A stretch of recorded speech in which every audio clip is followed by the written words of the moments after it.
Understanding spawns in Vanguard is one thing, but what's more important is how you use that knowledge to your advantage, be it securing preferred spawns, predicting where the enemy team will be coming from, or even forcing your opponent to go where you want them to go. Today's video is all about manipulating spawns, specifically in Hardpoint. You know what to do, so let's hop right into it. But if you haven't watched my video on how to read spawns, there is a link in the description or it'll be up top. But I would suggest that you watch that video first and then come back to this one as they go hand in hand. But let's start with tip number 1. The route you take on rotation matters. As we discussed in the previous video, spawns are dictated by spheres of influence, or your team and the enemy team's positions. Therefore, the route you take on rotation to a new hill should be one that achieves two things. The first is to allow your team to maintain pressure on the current hill, and the second is to block spawns for the next hill. Let's take a look at an example on Tuscan Hardpoint.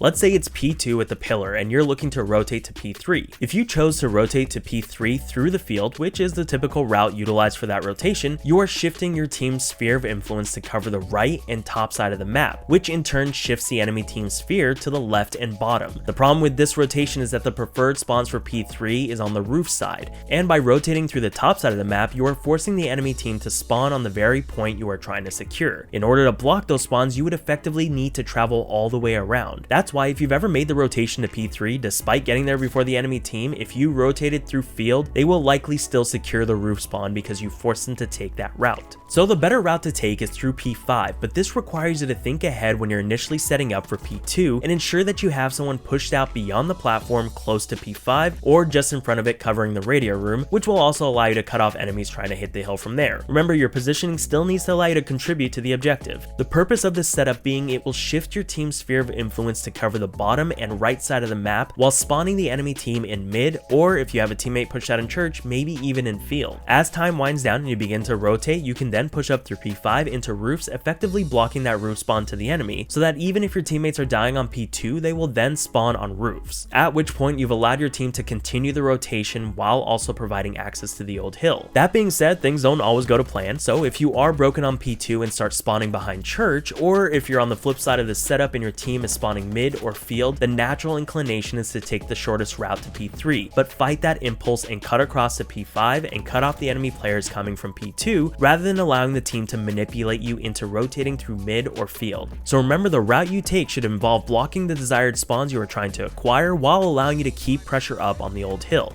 This leads straight into tip number 2. Use your team's sphere of influence to force the enemy team to break through a specific lane or direction. By pushing up a specific direction on the map, you are subsequently expanding your sphere of influence to that side, and it will force your opponent to spawn on the opposite side. Remember, think of it as water and oil. The spawn system wants to spawn players on the closest spawn point to the objective that is also safe. However, your presence in a specific area will of course deem that area unsafe. Let's take a look at P4 on Gavutu as an example and an ideal setup for this hill. You'll want to have a teammate on hill, of course, who's also watching the mid hop up, and then a teammate on the back beach blocking that spawn while covering the beach side, then a teammate on cliff watching the cross through beach and mid, and a teammate on the boat blocking the boat spawn where they can also help with the cross and anyone trying to hit through boat. By doing this, you've spread your sphere of influence to the bottom and left side of the map, thus spawning the enemy team on the ring or beach as they are the closest safe spawn points to the hill, forcing your opponent to push through the top side of the map, which is out in the open and much easier to defend. That being said, as soon as the teammate in the back moves or is eliminated, the enemy team will begin spawning on the back side of the hill. However, this can also be very advantageous,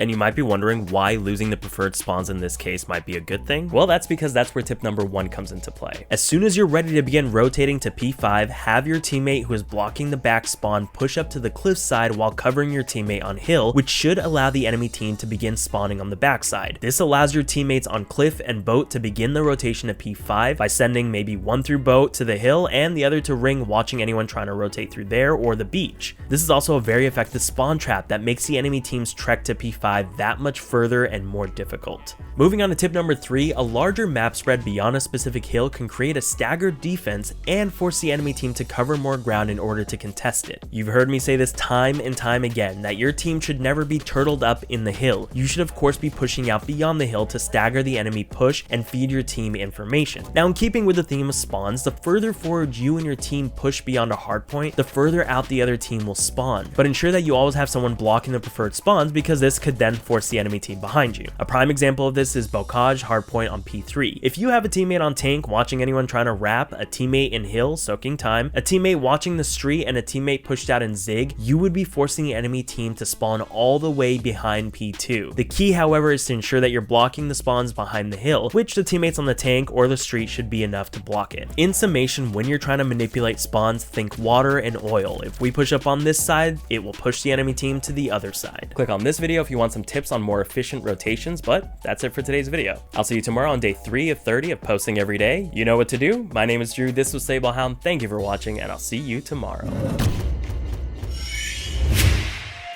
Hey, I want to be famous.